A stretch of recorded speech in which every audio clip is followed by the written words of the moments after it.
आप देख रहे हैं वरदान इंडिया न्यूज। आइए रुक करते हैं आज की खास खबर की ओर। खेत में मूंग की फसल की रखवाली करते समय चारपाई पर सो रहे किसान पर अवैध खनन माफियाओं द्वारा ट्रैक्टर चढ़ाकर की गई निर्मम हत्या। मामला कानपुर देहात जिले के थाना मंगलपुर के अंतर्गत ग्राम उइछा में अपने खेत पर मूंग की फसल की रखवाली कर रहे किसान के ऊपर ट्रैक्टर संचालक ने नशे के हालात में ट्रैक्टर चढ़ाकर की हत्या। जहां रामवीर पुत्र गोमती प्रसाद उम्र लगभग 45 वर्ष अपने खेत में मूंग की फसल की रखवाली करते हुए खेत में ही अपनी चारपाई पर सो गया। तभी रात्रि करीब 12 बजे खेत से लगभग 500 मीटर दूर अवैध मिट्टी खनन का कार्य जोरों शोरों से चल रहा था। उसी समय रोड पर पुलिस की गाड़ी को आते देखकर आनन फानन में ट्रैक्टर की लाइट बंद करके खनन माफिया भाग खड़े हुए, जिसमें भीषण नशे की हालत में ट्रैक्टर संचालक सुमित निवासी सबलपुर कानपुर देहात द्वारा अपने खेतों की रखवाली कर रहे किसान रामवीर के ऊपर ट्रैक्टर चढ़ाकर निर्मम हत्या कर दी। उक्त घटना इतनी भयानक थी कि ट्रैक्टर संचालक द्वारा लगभग मृतक को चारपाई सहित लगभग 10 मीटर तक घसीटते हुए चला गया, जिससे किसान की मौके पर ही दर्दनाक मौत हो गई। परिजनों ने बताया कि उक्त ट्रैक्टर संचालक से पूर्व में भी किसान की फसल बर्बाद करने को लेकर विवाद हुआ था, जिसमें मृतक को जान से मारने की धमकी भी दी गई थी। अनुमान है कि उक्त किसान की हत्या रंजिशन हुई है। गांव के लोगों ने ट्रैक्टर पकड़ना चाहा, लेकिन वह ट्रैक्टर लेकर भागने में कामयाब हो गया। परिजनों को सूचना मिलते ही मौके पर पहुंचे, लेकिन तब तक किसान की मौत हो चुकी थी। उक्त दर्दनाक घटना से मृतक के पूरे परिवार में कोहराम मच गया और धीरे धीरे पूरे गांव में मातम सा छा गया। मृतक के भाई रामकुमार ने थाना मंगलपुर कानपुर देहात में सूचना दी। सूचना पाकर पुलिस मौके पर पहुंची और पंचनामा भरकर पोस्टमार्टम कराकर मृतक के शरीर को परिजनों को सौंपा।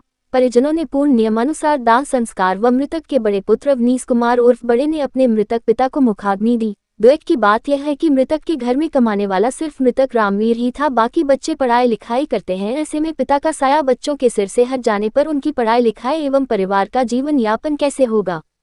बच्चों को अनाथ बनाने का जिम्मेदार कौन होगा? बच्चों की परवरिश से लेकर पढ़ाई लिखाई एवं 2 बेटियों की शादी में मदद कौन करेगा? उक्त संबंध में थानाध्यक्ष मंगलपुर से बात करने पर थानाध्यक्ष देवेंद्र विक्रम सिंह ने हत्यारोपी ट्रैक्टर संचालक एवं अवैध मिट्टी खनन कर रहे खनन माफिया पर कठोर से कठोर कार्यवाही करने व परिजनों का पूर्ण सहयोग व न्याय प्रदान का आश्वासन दिया है। देखना यह है कि उत्तर प्रदेश के मुखिया योगी आदित्यनाथ जी ने प्रदेश के सभी माफियाओं को मिट्टी में मिलाकर उनकी संपत्ति को कब्जे में लेकर माफिया द्वारा पीड़ित परिवार को आर्थिक भरपाई करने का दावा किया है, तो क्या इस पीड़ित परिवार को न्याय मिलेगा या नहीं? प्रदेश में ऐसे माफिया किसके संरक्षण में अवैध मिट्टी खनन करते हैं, जो किसानों की फसल बर्बाद करते हैं और रोक टोक करने पर कमजोर व लाचार लोगों के ऊपर ट्रैक्टर चढ़ाकर उनके परिवार को अनाथ बनाने का काम करते हैं। कानपुर संवाददाता मोहम्मद शादाब की लाइव रिपोर्ट। क्या नाम है आपका? अपना परिचय दीजिए जरा। हमारा नाम रामकुमार शर्मा है। मैं ग्राम उइछा और मौजा मुड़ेरा किन्नर सिंह का मैं रहता हूँ और थाना मंगलपुर। क्या घटना हुई है आपके साथ? हमारे भाई खेत पर सो रहे थे, मूंग का खेत रखा रहे थे और उसी थोड़ी दूर पर अवैध खनन चल रहा था मिट्टी का, और उसी ट्रैक्टर वाले ने हमारे भाई के से कई बार उसमें वो हो गई थी, रंजिश हो गई थी, और उसने खेत भी कुचल रखा था और उसी में कहासुनी हो गई थी। और इसके बाद में उसने हमारे भाई के ऊपर गाड़ी चढ़ा दी। रोड किनारे मच्चक रोड किनारे सो रहे थे और हम खेत पर सो रहे थे और हमारे भाई को कुचल दिया है। इसके बाद में जब हमको सूचना मिली तो हम मौके पर पहुंचे, देखा हमारा भाई मृतक पड़ा था। कितने समय की घटना है ये? 11 और रात में 11 और 12 के बीच की घटना है। अच्छा, आपने पुलिस को सूचना दी थी? हाँ, पुलिस को हमने 112 नंबर डायल किया था, पुलिस आई थी। इसके बाद में फिर थाने के फोर्स आया था और इसके बाद में 100 नंबर थाने का फोर्स आने के बाद में फिर हमने रात में करीबन 3 बजे हम थाने गए थे। वहाँ पर हमने एप्लीकेशन दी। इसके बाद हमारे ऊपर दबाव पड़ने लगा कि जल्दी से मतलब पोस्टमार्टम रात में ही किया जाए, पर हम लोगों ने मना कर रखा था। पुलिस हम पर दबाव बनाती रही। इसके बाद में सवेरे करीबन 9 बजे पोस्टमार्टम हुआ और हमको न्याय मिलना चाहिए, यही हमारी गुजारिश है। अच्छा, जो भाई साहब खत्म हुए उनकी शादी हुई है? हाँ, उनकी शादी हो गई है। उनकी उम्र करीबन 45 वर्ष है उनके 2 बेटी हैं और 3 लड़के हैं। अच्छा, मतलब वो कमाने वाले अपने घर में अकेले थे, वो अपने हाँ, परिवार में। वो घर में अपने परिवार को अकेले चलाते थे, वही अच्छा, कमाने वाले थे और उनका कोई अब सहारा भी नहीं है। उनके पास थोड़ी-सी खेती है और हमको न्याय मिलना चाहिए।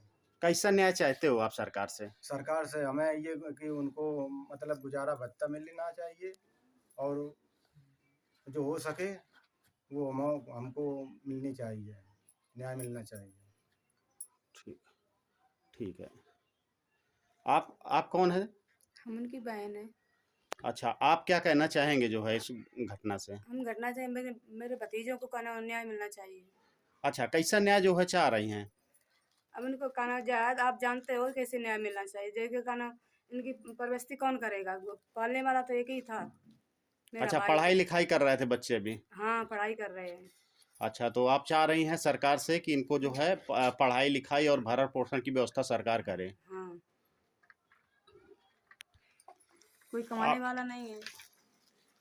आपके कौन थे? भाई अच्छा, तो आप क्या कहना चाहेंगे जो है भाई के लिए अपने? भतीजों को पैसा ऐसा मिलना चाहिए, भाई मदद मिलना चाहिए। आप अपने बच्चों के लिए क्या कहना चाहेंगे? सरकार से कैसी जो है उम्मीद करती हैं? सरकार से मतलब कैसी उम्मीद चाहिए आपको कि क्या सरकार आपकी मदद करे? सरकार हमारी मदद करे कि तो जल्दी जल्दी उनको पकड़े और हमारे बच्चन का न्याय दिलाए। हमारा खर्चा कौन उठाएगा? ठीक। क्या नाम है बेटा आपका? अवधेश कुमार नाम है। कहाँ रहते हो? गाँव इच्छा में मदरा मुड़ेरा किन्नर से। अच्छा, क्या कर रहे थे अभी? अभी इस समय पढ़ाई कर रहे थे। अच्छा, क्या कंप्लीट हुआ है तुम्हारा? पढ़ाई में क्या चल रहा है? हमारी बीएससी कंप्लीट हो चुकी है और आगे तैयारी कर रहे थे। अच्छा, ये जो जिनकी मृत्यु हुई है वो आपके कौन है? वो हमारे पिताजी थे।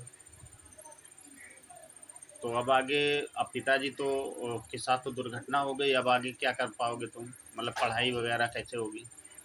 अब पिताजी नहीं रहे तो अब कैसे कर पाएंगे?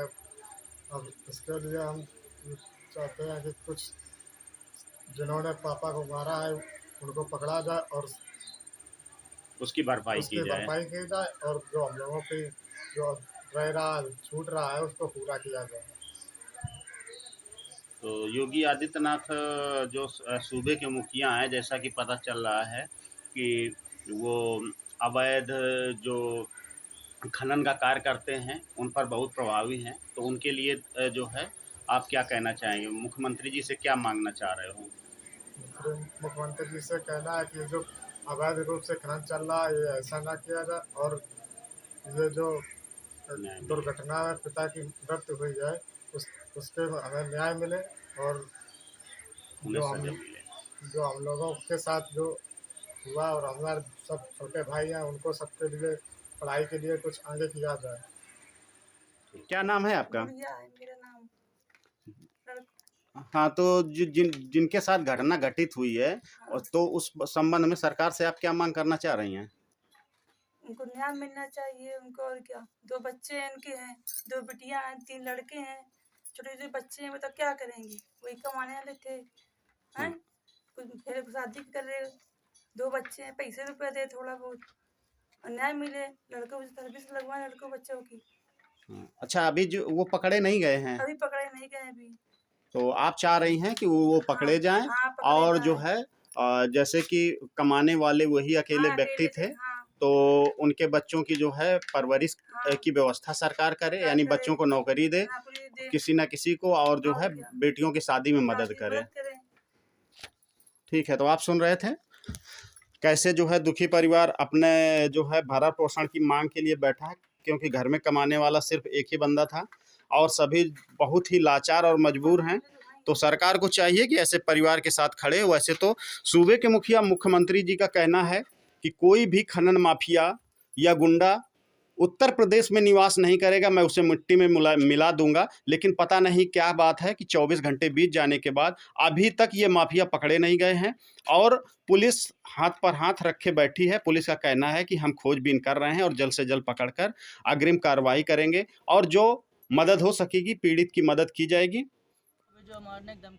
भारत में तेजी से उभरता हुआ पत्रकारों, अधिवक्ताओं व समाजसेवियों के हित में कार्यरत राष्ट्रीय संगठन नेशनल मीडिया प्रेस क्लब में सदस्यता पाने हेतु आज ही 9450122592 पर संपर्क करें और संगठित होकर हर पीड़ित व जरूरतमंद की मदद करें।